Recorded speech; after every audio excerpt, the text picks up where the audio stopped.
Hey guys, in this video we're going to take a look at how you can force restart a frozen screen on the Samsung Galaxy S21 series. So if your phone is kind of glitching or frozen and not working, what you can do is force the device to restart. Now to do so, just press on the side button and the volume down key for 10 seconds.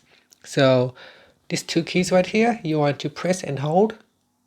So let's do it now. Press and hold and wait. So just continue to hold for 10 seconds. Okay, after that you can see the screen will restart. And once you see the Samsung logo, simply let go of all the buttons and the phone will restart. So give it a try. If you have a problem, then simply force restart can solve most of the frozen screen issue, because that will basically force all the apps to close down. And that's it. Thank you for watching this video. Please subscribe to my channel for more videos.